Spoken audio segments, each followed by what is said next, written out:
وردت أحاديث في فضل اليمن. من هذه الأحاديث ما جاء عند الحاكم بإسناد صحيح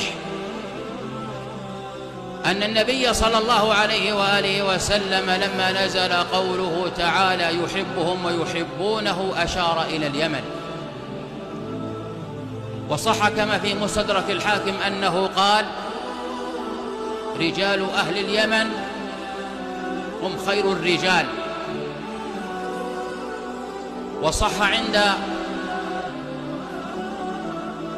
مسلم أن النبي صلى الله عليه وآله وسلم قالت له اليمن ابعث لنا رجلا يعلمنا الإسلام والسنة، فبعث إليهم أبا عبيدة وقال هذا هو أمين هذه الأمة.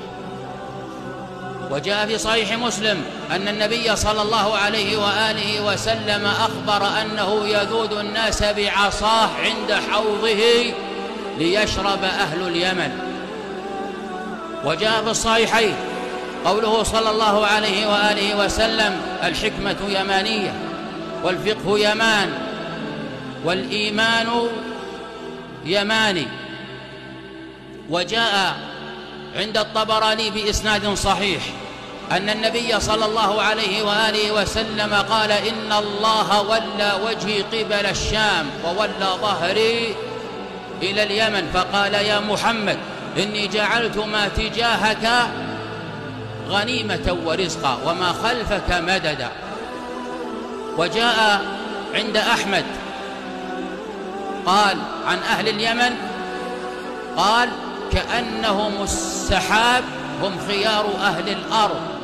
قال عنه الهيثمي في مجمع الزوائد رجاله رجال صحيح، وذكر الألباني رحمه الله له توابع في السلسلة الصحيحة.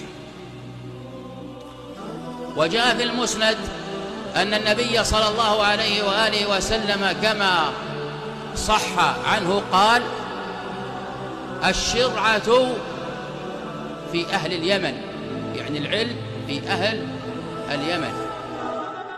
هذه أحاديث، وهناك أحاديث أخرى من بينها ما جاء عند الحاكم أن النبي صلى الله عليه وآله وسلم قال جاء نصر الله وجاء الفتح وجاء أهل اليمن هم أنقى الناس قلوبا. وجاء عند أحمد بإسناد صحيح أنهم أنجعوا طاعة، يعني أسرع وأنقى